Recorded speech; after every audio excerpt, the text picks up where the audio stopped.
You know, um, there is this incredibly romantic notion about owning a restaurant.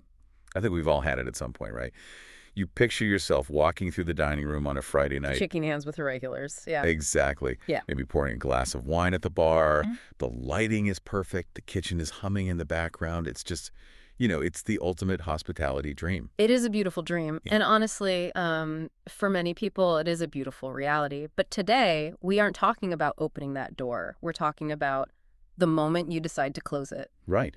Or, well, more accurately, the moment you decide to hand the keys over to someone else. We are looking at the exit. And honestly, this deep dive is fascinating to me because the exit is rarely discussed with the same passion as the entrance. You hear about grand openings all the time. Oh, absolutely. You rarely hear about the strategy behind a grand exit. Right. But looking at this white paper from Bialat Santor and Company, if you do it right, the exit can actually be significantly more lucrative than the daily grind. That's the key right there. And we aren't just working off some generic how-to list today. By Lot Santor and Company, they've been doing this for over 43 years. Wow. Yeah. They specialize specifically in hospitality real estate. So the insights here, they're coming from decades of seeing deals go right and probably seeing a whole lot of deals go wrong because of poor planning. The headline that grabbed me immediately, and I really need you to sanity check this because it sounds almost too good to be true, is that following the specific process we're about to unpack can increase the final sale price of a restaurant by 20 to 60%. Yeah, 20 to 60. That is a massive swing. I mean, on $1 million deal, it's $500,000 left on the table if you screw this up. It sounds like a marketing number, I know. But when you really dig into the mechanics of it, it makes total sense. You have to remember, you aren't just selling a building or a menu. You're selling a system. You're selling future cash flow. If that system looks chaotic or if the income looks risky, the value drops like a stone. But if it looks like a well-oiled machine, buyers pay a premium. That 20 to 60% is essentially what I call the peace of mind premium. So our mission today for you listening is to figure out exactly how to capture that premium. We're going to walk through the 5 key steps outlined in the source material. Yep. But before we get into the nitty-gritty of valuation and legal documents, we have to start with the timeline. Because I think most people assume, I certainly did, that when you're done, you just put a for sale sign in the window and wait for a check. Oh, please, never put a for sale sign in the window. No. No. We'll get to why later, but that is essentially rule number 1 of what not to do. But to your point about the timeline, this is the first harsh reality check for most owners. The source material emphasizes that transferring a restaurant, especially one with a liquor license and real estate attached, it is not a quick handshake deal. It spans months, often well over a year. Over a year. That feels like a lifetime if you're already burned out. It is a really long time. The guide suggests you need to start preparing 3 to 6 months before you even list it. Just to prep. Just the prep work. Then, once it's on the market, the actual sale process can take another 3 to 12 months. So if I wake up today, slam my hand on the counter, and decide I want to retire to a beach in Florida next month, I'm basically out of luck. You're way too late. You're looking at a year-long runway, minimum, if you want to maximize that value we talked about. And that starts with what the white paper calls assessing your goals. You need to know exactly why you are selling. Right. Is it retirement? Is it a business transition? And you need a specific target price. It sounds simple, but I imagine a lot of owners just think, hey, I want out, just make me an offer. And that is exactly how you leave money on the table. You need to conduct market research before you set that number. The source mentions looking at comparable sales in your area. What are other restaurants selling for? And you have to be careful here, not just what they are asking for, but what did they actually close at? Right. It's just like residential real estate. Yeah. The asking price is fantasy. Yeah. The sold price is reality. Precisely. And the source highlights 3 main pillars that drive this value: location, profitability, and prevailing economic conditions. Okay. Now, you can control the profitability to an extent, but the location and the economy, those are external. You have to understand how those 3 interact to even get your baseline. Okay, so let's say I've accepted that this is going to take a year. Yeah. I know my why. Now we get to the part that always confuses me, and I think confuses a lot of entrepreneurs. How do you actually put a specific price tag on a restaurant? It feels so subjective. One guy might love the pasta sauce and pay $1 million. Another guy might hate the wallpaper and offer half that. Is there an actual formula, or is it just guessing? There is a formula, and it's actually quite scientific. The source breaks it down into two different models depending on the size of the operation. And this distinction is really key for anyone listening who owns a business. Let's unpack these. Let's start with the smaller, maybe family-owned spot. What model are we using there? For smaller operations, they use the owner's cash flow model, or OCF. This is really interesting because it reflects the messy reality of small business ownership. You start with the net income shown on the tax returns, but then you add back certain things. Add backs.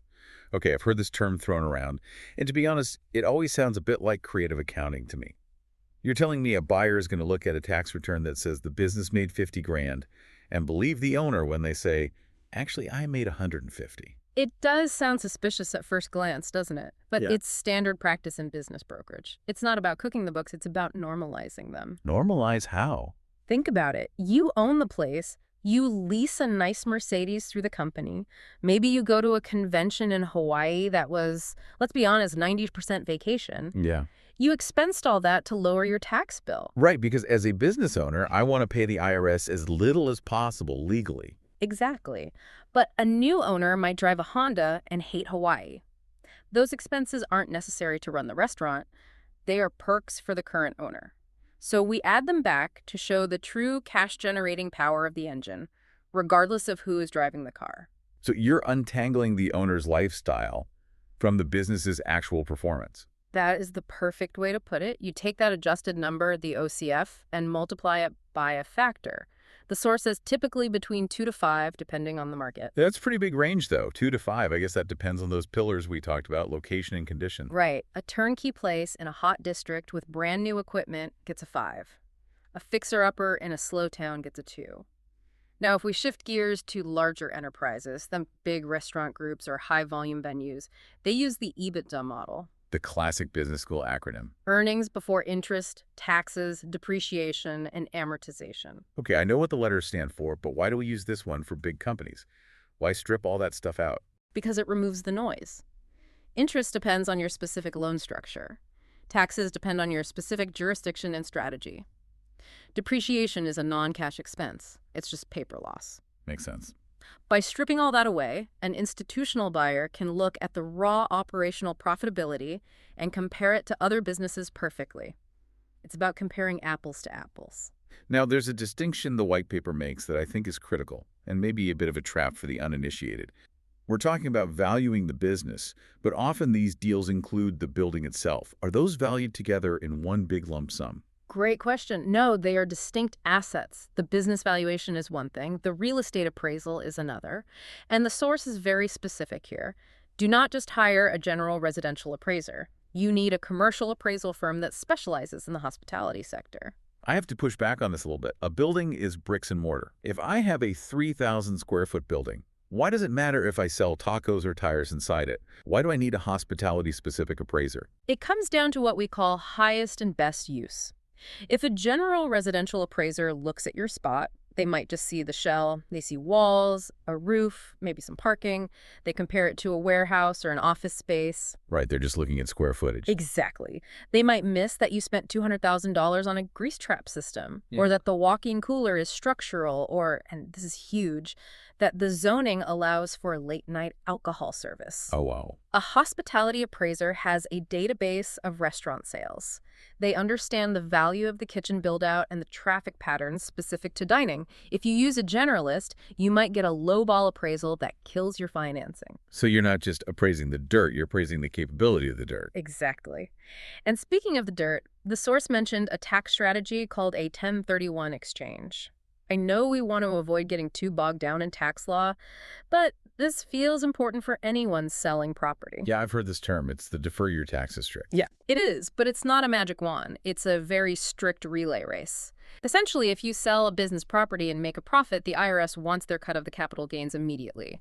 But under Section 131, you can reinvest that money into a like-kind property and defer paying those taxes. So I can sell my restaurant and buy an apartment building.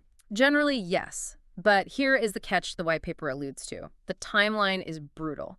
You usually have 45 days to identify the new property and 180 days to close. That is fast. Very fast. If you miss those deadlines by even a day, the deal falls apart and you owe the taxes. It's a powerful wealth building tool, but you really need a pro to manage it. Okay, so we've navigated the timeline, we've figured out the value, and we have our tax strategy.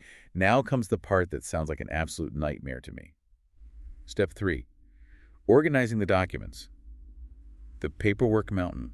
It is a mountain, but climbing it is non-negotiable. This is what we call due diligence. The source lists the standard financial stuff: 3 years of federal tax returns, profit and loss statements, balance sheets, inventory lists. And they mentioned something interesting. If the current year isn't over, you need a P&L for the most recent full month. Basically, you can't just say, trust me, we're doing great this year. Trust me is the enemy of a high sale price. Trust me lowers value. Documentation raises value. You need clean books. The source explicitly says you need to categorize expenses properly and explain any discrepancies. If a buyer sees messy math, they assume there are hidden problems. But here's what surprised me. It's not just financial documents. The white paper talks about making the operation turnkey. They want menus, recipes, and employee contracts. Yeah. Why does a buyer need my recipes? Because without them, what are they buying? Think about it. If all the secret sauces are in your head, or if the training manual is just watch what Bob does, you haven't built a business. You've built a job for yourself. That's a really stark way to put it. It's the truth. A buyer wants to walk in on day one and have the machine running. They want to know that if the head chef quits, the recipes are written down so the next guy can cook them. You are essentially downloading your brain so you can sell it as intellectual property. And then there's the legal side.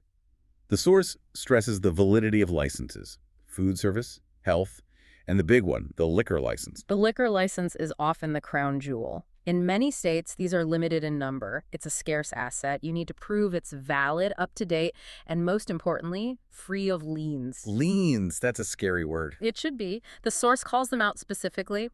You need to search for liens on the business, the license, or the property. Maybe there's an old dispute with a contractor who put a lien on the building 5 years ago that you forgot about. Oh, man. That will stop a sale dead in its tracks. You have to clear that brush before you invite buyers in. It sounds like an archaeological dig into your own business history. It really is. You're gathering deeds, surveys, environmental reports, even architectural plans. It sounds tedious, but having these ready in a deal room or a binder shows the buyer you are a professional. It builds trust, and trust increases value. Okay, so the paperwork is pristine. Now we move to step 4. Enhance business and property. This is the curb appeal section. I assume this is like staging a house. Very similar. You wouldn't sell a house with a leaking roof and peeling paint. The same applies here. The source suggests looking at the exterior first. Landscaping, fresh paint, signage, parking. Parking is the first thing a customer sees and often the last thing an owner thinks about. Right. If the parking lot is full of potholes, the customer and the buyer is already annoyed before they walk in the door. And inside, it's about systems. HVAC, plumbing, kitchen equipment. I like the point about the equipment. If the ice machine is broken, fix it. Because if I'm a buyer and I hear that rattle... Exactly. If a buyer hears a rattle in the compressor, they aren't thinking, I'll spend $500 to fix that. They're thinking, what else is broken? What else have they ignored? They start deducting thousands from their mental offer price. A small visible problem suggests a large invisible problem. That is such a good point. It's the broken window theory of business valuation. Precisely. But the polish isn't just physical. The source makes a really interesting point about operational polish. It suggests optimizing menu offerings and staffing arrangements before the sale. What does that mean? Firing the underperformers. Sometimes, yes, or streamlining a menu that's become too bloated. If you have a 12-page menu and 5 of those pages are dishes that lose money or slow down the kitchen, cut them. You want the P&L to look as healthy as possible. You want the staff schedule to look efficient. You are dressing the business up for its big date. And part of that dress-up is digital, right? The white paper mentions websites and reviews. Yes. In 2026, your digital footprint is your curb appeal. If your Yelp page is a disaster or your website looks like it was built in 1998, it signals a declining business. Managing those reviews and highlighting unique selling points like loyal customer base or historic ambiance helps differentiate you in the market. Okay, so we've done the work. The place looks great, the books are clean, the valuation is set. Now we reach step 5, which I think is the most counterintuitive part of this whole process. The secret agent phase. The confidentiality paradox. Right. You need to sell the restaurant, which means you need to market it. You need people to know it exists. but the source is adamant. You cannot let anyone know it's for sale. It is a delicate balance, but think about the risks. If word gets out that a restaurant is for sale, the rumor mill starts churning. And the first people to hear those rumors are the staff. Exactly. Imagine this scenario. It's Friday night, the restaurant is packed, a for sale sign goes up in the window, or a rumor starts on Facebook. By Saturday morning, your head chef, the guy who holds the whole menu in his head, is calling his cousin about a job at the hotel down the street. He's panic searching because he thinks his job isn't safe. He's terrified. He thinks new owner means new menu, or maybe they bring in their own team. I'm out. And once the chef checks out mentally, The food quality drops, then the reviews drop, then revenue drops. In 2 weeks, you haven't just lost an employee, you've devalued the asset you're trying to sell. Customers might stop booking Christmas parties because they don't know if you'll be open. It becomes a self-fulfilling prophecy of failure. so how does Bialat Santor and company suggest you handle this? Because you still need to find a buyer. They have a very specific strategy. First off, no for sale signs on the property, none. It signals distress to the public. Second, no public advertising of the name or specific address in general media.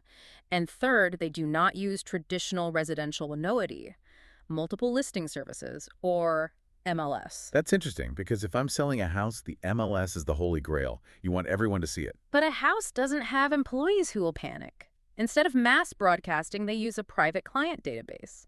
The source mentions they've cultivated this over decades. They're reaching out directly to qualified buyers, people they know are looking for a steakhouse in New Jersey or a banquet hall on the coast. It's sniper marketing versus shotgun marketing. That is the perfect analogy. And that leads to the broker's role. It's not just finding a buyer, it's screening them. The white paper mentions verifying proof of funds and industry experience. That industry experience part seems crucial. You don't want to waste 6 months negotiating with someone who has the money but has never run a restaurant and will get cold feet at the last second. Or who won't be approved for the liquor license transfer because they have a checkered past. The broker acts as a gatekeeper. They also handle the letter of intent, or LOI, and the sale agreement drafts. They essentially manage the emotional and legal roller coaster so the owner can keep running the restaurant. And they assist with financing too, right? Yes, securing institutional financing for the purchaser. This is key because banks are often hesitant to lend to restaurants. Having a broker who knows which banks, like hospitality deals, can make or break the sale. So let's recap the journey here. We started with a reality check on the timeline. Start early, be patient. We moved to valuation, using the right model, OCF or EBITDA, and getting the real estate appraised separately by a specialist. Then we climbed the paperwork mountain, clean books and turnkey documents. We polished the asset, fixing the physical and the operational. And finally, we marketed it like a state secret to protect the business value. That is the roadmap. It sounds like a lot of work, and it is. But remember that statistic from the beginning. Following this process is how you achieve that 20 to 60% price premium. You aren't just selling a restaurant. You are professionalizing the exit. Professionalizing the exit. I love that. It takes the emotion out of it and puts the value back in. It does. And as we wrap up, looking at all these steps, the add backs, the owner benefits, the need to document recipes, it raises a really provocative question for me that I think every business owner should chew on. What's that? We talk about owner benefits and add backs as a good thing for valuation, showing how much money the owner pulls out. But if a business's value is heavily tied to these lifestyle perks, the car, the travel, the personal expenses, and if the operation relies on the owner's specific head knowledge for recipes and training, at what point does it stop being a business and start just being a lifestyle? That is a deep question. Because the harder it is to transfer those perks and that knowledge to someone else, the less it's actually a business, and the more it's just you. And selling you is the hardest sale of all. The goal of this entire white paper, really, is to untangle the business from the owner so it can stand on its own. That is a fantastic place to leave it. Mm-hmm. If you're listening and you own a business, ask yourself, are you building a transferable system, or are you just building a lifestyle that disappears when you walk out the door? The answer might determine your payday. Thank you so much for joining us on this deep dive. Always a pleasure. We'll see you next time.